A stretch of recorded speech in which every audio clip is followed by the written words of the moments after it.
Did you know that this is Amelia Dyer? Not a lot of people know who she is, but she's one of Britain's most prolific murderers. She was known as the Reading baby farmer. Now this bitch was crazy.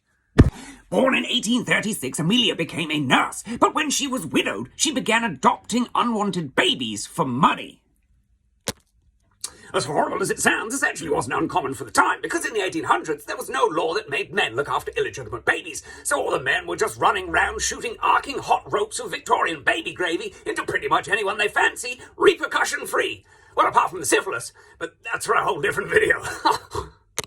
Police first became suspicious of Amelia when a lot of the babies in her care just began dying, so they gave her 6 months in prison for neglect. Turns out she was just letting the babies starve to death and was giving them something she referred to as mother's friend to keep them quiet. Turns out that was opium-laced syrup. Wowzers. After 6 months, Amelia was released from prison. Now I bet you're thinking, I bet she turned over a new leaf, started a whole new life, maybe even started a children's hospital. Well, no she didn't. She actually decided to upgrade her operation. She realised she could no longer involve doctors and she couldn't stay in the same place. So she moved around from place to place in Berkshire, just adopting children willy-nilly. She'd then kill them, usually by strangling them. And then to dispose of the bodies, she'd wrap them up in a little parcel and float them on down the Thames. What the fuck?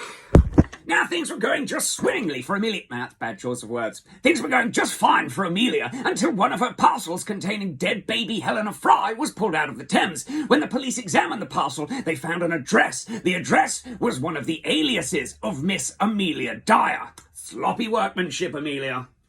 The police became even more suspicious of Amelia when they found out she'd adopted over 20 babies in just a few months. It's a little inkling that something's wrong there. But the address on the parcel and the amount of babies was still not enough for a conviction, so they had to set Amelia up. They used a young lady as a decoy to gain entry into Amelia's house. The first thing they noted upon entry was that the house stunk of decomposition, but no bodies were actually found. But what they did find was countless letters from hundreds of desperate parents, all asking after their babies. Amelia was quickly arrested. On May the 22nd, 1896, Amelia Dyer admitted to one murder, the murder of 4-month-old Dorothy Marmon. She pleaded insanity, but this plea was denied, and the jury took only 4 minutes to find her guilty of murder, and she was sentenced to be hanged. On June the 10th, 1896, Amelia Dyer was hanged for murder. Only 3 of her victims were ever named, but estimates range from 200 to 400 babies were all killed while in the care of Miss Dyer.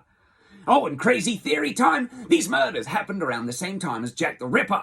Some people, with absolutely no evidence whatsoever, think that she was actually Jack the Ripper and that her killings were actually botched abortions.